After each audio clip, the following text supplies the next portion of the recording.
GMNA uses artificial intelligence for generated speech, visuals, and production. AI-generated content may contain errors. Please verify important information before making decisions or taking action.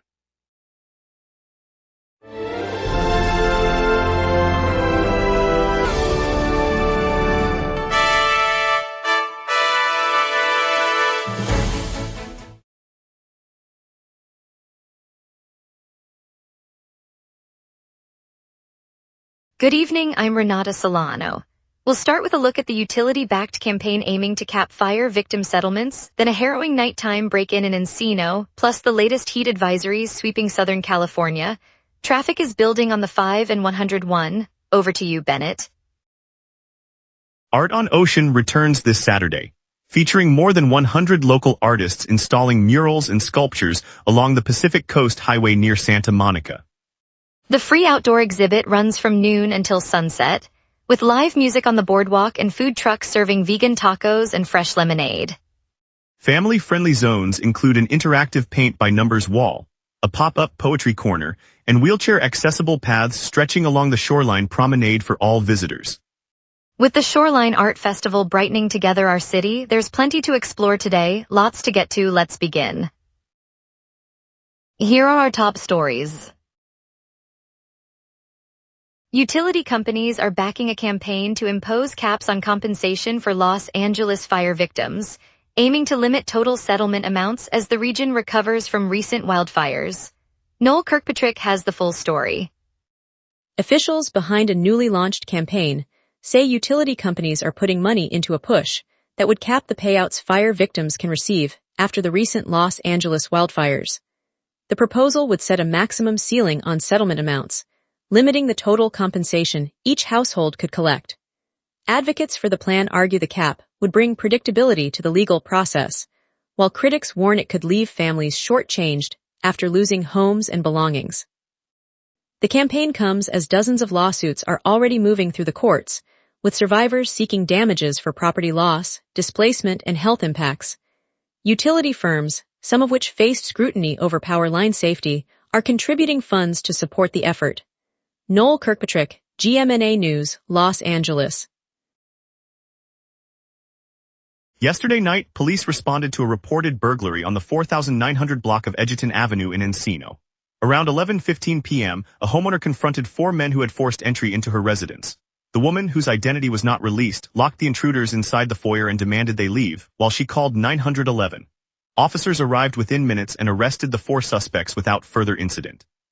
Detectives are reviewing surveillance footage and have not disclosed a motive. The Los Angeles Police Department confirmed that the suspects are being held at the Encino station pending charges of burglary and unlawful entry.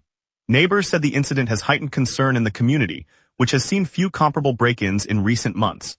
Investigators will interview the homeowner and neighbors to learn how the intruders gained entry. The alarm system had been triggered, prompting the police response. No injuries were reported.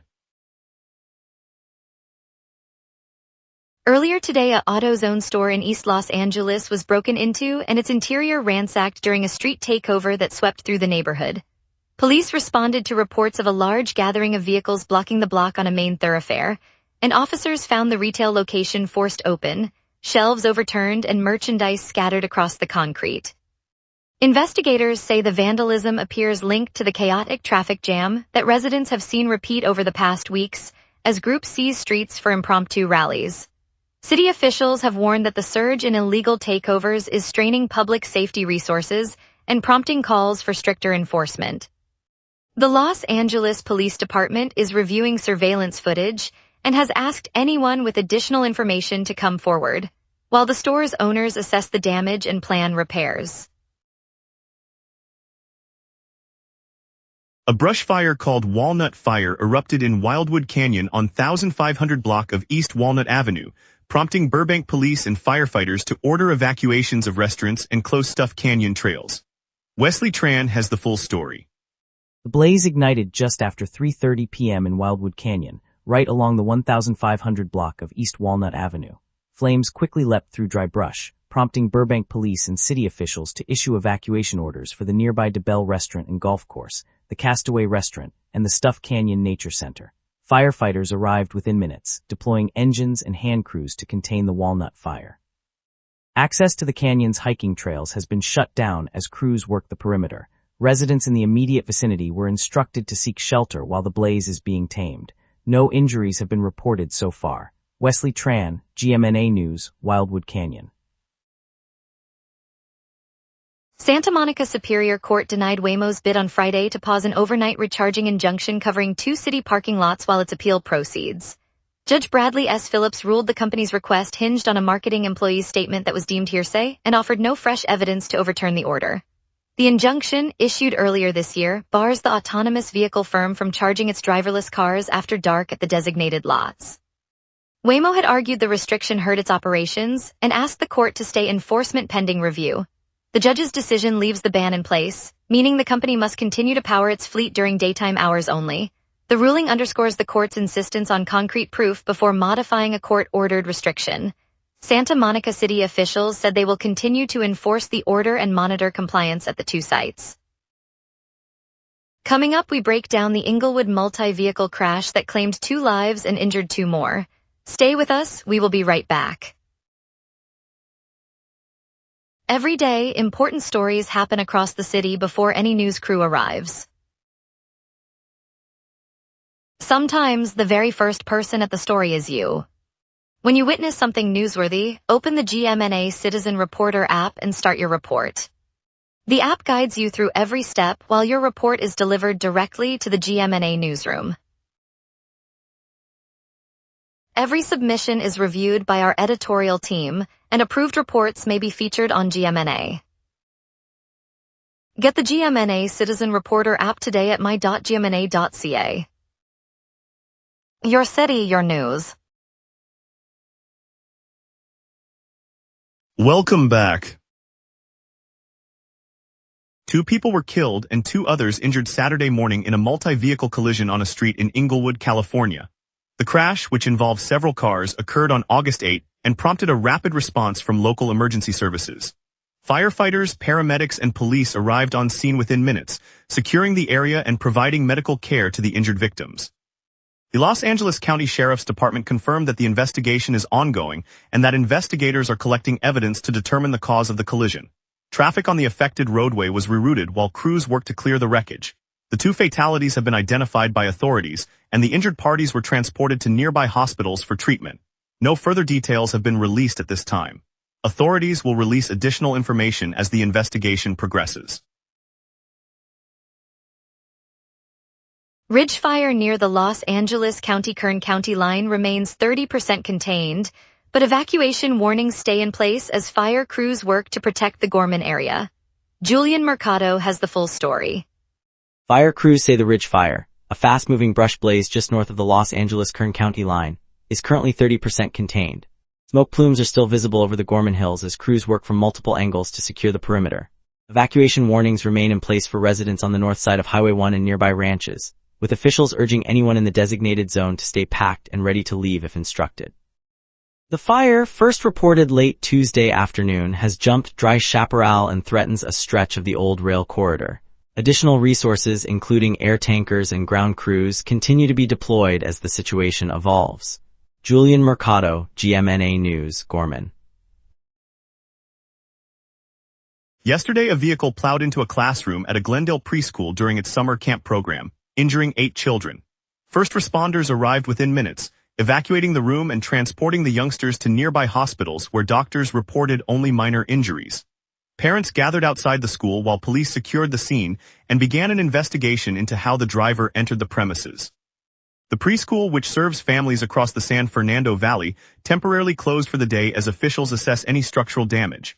School officials said counseling would be offered to students and staff coping with the shock. Authorities have not released details about the driver's identity or whether charges will be filed, but the incident has prompted renewed calls for tighter traffic safety measures around schools throughout Los Angeles County.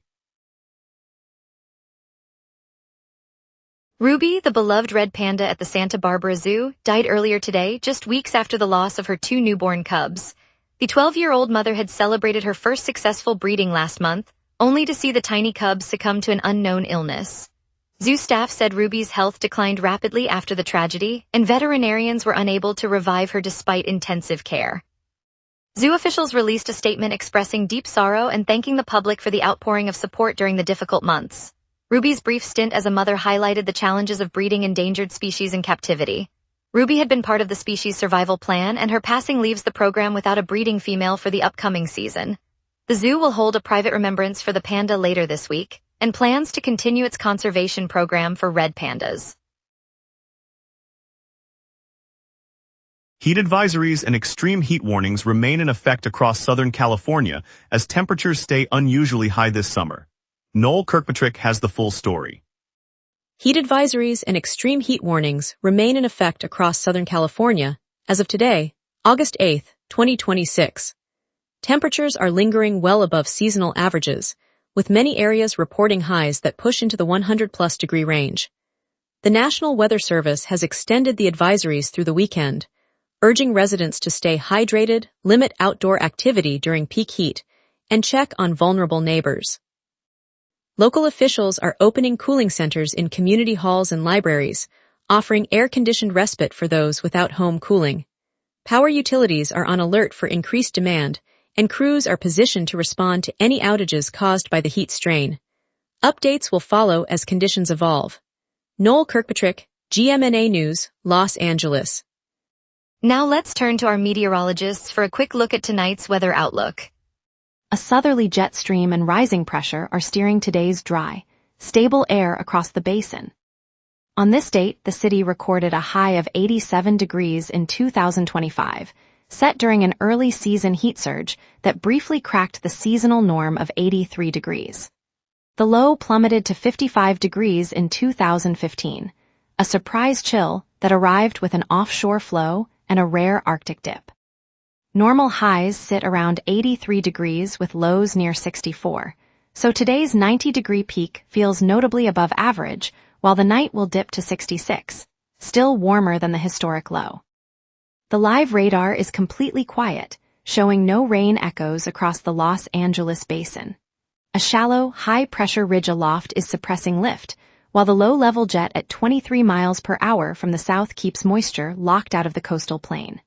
With the ridge strengthening, any stray showers are unlikely to develop before they reach the city, and the sky will remain clear through the evening. Turning now to tonight's outlook. At 6 p.m., the temperature sits at 86 degrees under clear skies, with humidity near 39% and a gentle west wind at 6 miles per hour, gusting to 12. High pressure is rising, sealing in the dry air and preventing any convective development. The southerly jet overhead continues to stream at 23 miles per hour, reinforcing the subsidence that keeps clouds at bay. Tonight the temperature will fall to 66 degrees, and the clear conditions will persist into the early morning. UV index reads 10, and wind remains below 16 miles per hour, so no gust concerns. No weather alerts are active. Looking ahead, the next 5 days remain under the same high-pressure dome. Tomorrow will climb to 91 degrees with a low of 64, clear throughout. Monday follows with a peak of 93 degrees and a low of 64, still clear and dry. Tuesday eases slightly to 91 degrees high and 68 low, maintaining sunshine. Wednesday drops to 88 degrees high and 66 low, the first hint of cooling as the ridge weakens marginally. Thursday rounds out the stretch at 86 degrees high and 66 low, all clear skies. The pattern promises a warm, dry spell with only modest temperature swings and no precipitation threats. And that's your weather. Remember, the local sunset is also available as a podcast. Listen anytime on Apple Podcasts or wherever you get your podcasts. Up next, traffic updates, tonight's Ed Sheeran Loop Tour details, and a quick chat about the Dodgers versus D-backs game. We will be right back. Every day, important stories happen across the city before any news crew arrives. Sometimes the very first person at the story is you. When you witness something newsworthy, open the GMNA Citizen Reporter app and start your report. The app guides you through every step while your report is delivered directly to the GMNA newsroom. Every submission is reviewed by our editorial team, and approved reports may be featured on GMNA. Get the GMNA Citizen Reporter app today at my.gmna.ca. Your city, your news.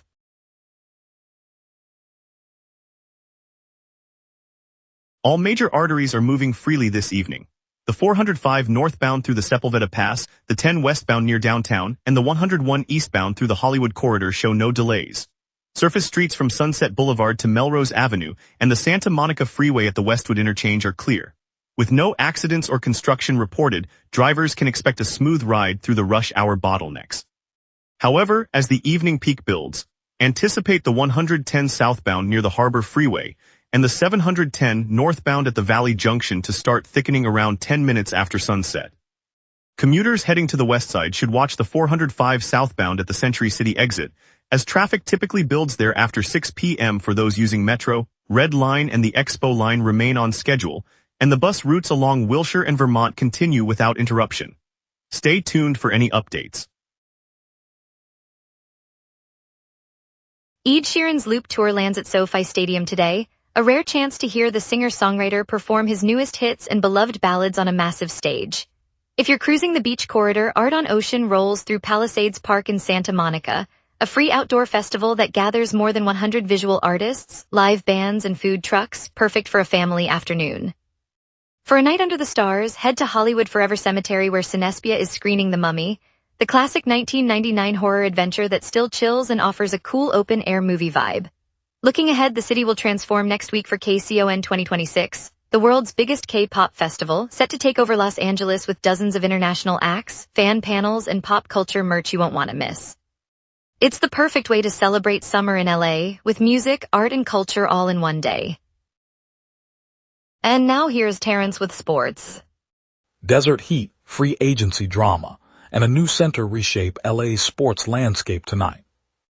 Los Angeles Dodgers enter Friday's desert opener against Arizona, seeking to halt a 6-game slide. Roki Sasaki, now 5'5" with a 4.64 ERA, makes his 20th start, anchoring a rotation that must deliver to keep the West race alive.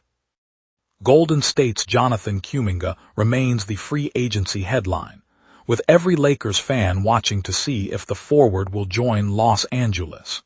His pending choice could reshape the Warriors' frontcourt and force the Lakers into a new positional battle heading into next season. The legacy of the greatest show on turf still sparks debate, but Kurt Warner's Hall of Fame resume eclipses even the era's explosive weapons. Analyzing the Rams' supporting cast reveals that Warner, not his star receivers, reaped the greatest benefit from that historic offense. Los Angeles Lakers finally secured the offensive center they craved with Walker Kessler, whose Jazz experience adds a reliable passing option in the post.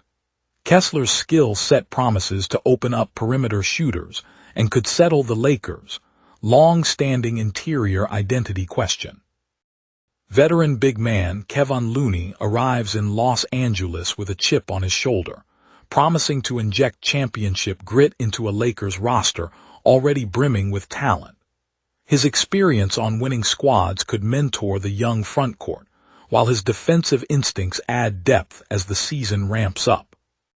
Pass rusher Chili Tuipulotu finally broke out of his individual drill routine, taking the field in full pads and making impactful plays for the Chargers. His emergence adds a fresh edge to a rotation that struggled early and could force a reevaluation of the defensive line hierarchy as the campaign unfolds. Inician USA, the U.S. arm of Hyundai's global advertising network, is planting its new headquarters in El Segundo. The agency has signed a lease for a repurposed airplane plant at 888 Douglas Street, converting roughly 100,000 square feet into a modern campus. The move will bring together about 600 staff who were scattered across several Huntington Beach locations, creating a single creative hub in the South Bay. Beyond the sleek offices, the project breathes new life into a historic aerospace site and adds dozens of local jobs. In a city built on reinvention, Inician's arrival shows how Los Angeles can turn an old runway into a runway for imagination. Later, we'll uncover the mystery behind the stolen camping supplies trailer in Anaheim, plus a brush fire near Halser Canyon sparking evacuations. Every day, important stories happen across the city before any news crew arrives. Sometimes, the very first person at the story is you. When you witness something newsworthy, open the GMNA Citizen Reporter app and start your report. The app guides you through every step while your report is delivered directly to the GMNA newsroom. Every submission is reviewed by our editorial team, and approved reports may be featured on GMNA. Get the GMNA Citizen Reporter app today at my.gmna.ca. Your city, your news. Welcome back. A California nonprofit says a trailer filled with camping gear for children of incarcerated parents was stolen in Anaheim on Saturday, and the organization has chosen to forgive the perpetrator. Camila Arriola has the full story. The nonprofit that outfits kids of incarcerated parents with camping gear reported a trailer full of equipment vanished Saturday afternoon in Anaheim. The mobile unit, stocked with tents, sleeping bags, and cooking supplies, was stolen from the organization's lot around noon. Officials said the gear was intended for a weekend wilderness program that serves dozens of children each year. While police are investigating, the group released a statement saying they hold no ill will toward the individual responsible and hope the items will be returned. They emphasized the mission remains unchanged, focusing on giving families a chance to experience the outdoors together. The community has rallied, offering donations to replace the missing supplies. Camila Arriola, GMNA News, Anaheim. A brush fire ignited Saturday afternoon near Halser Canyon in unincorporated Ventura County, prompting evacuation orders and warning alerts as officials work to contain the blaze. Julian Mercado has the full story. A brush fire ignited Saturday afternoon in the hills of Halser Canyon, part of unincorporated Ventura County. Fire crews arrived within minutes, deploying engines and aerial support as smoke rolled down the canyon walls. County officials issued immediate evacuation orders for residents in the immediate vicinity and posted warning notices for surrounding neighborhoods. The blaze, fueled by dry summer brush, quickly spread across steep terrain, prompting a coordinated response from local fire departments and the state fire marshal's office. Authorities are monitoring wind conditions that could push the flames toward nearby roadways. Residents are being advised to pack essential items and move to designated shelters while crews work to contain the fire. Julian Mercado, GMNA News, Halser Canyon. Thank you, Los Angeles, for joining us on the local sunset. Tonight we highlighted the courageous Encino woman who faced 4 intruders during a nighttime break-in. We appreciate your trust in our coverage. Tune in tomorrow for more stories that matter to our community. Have a safe night.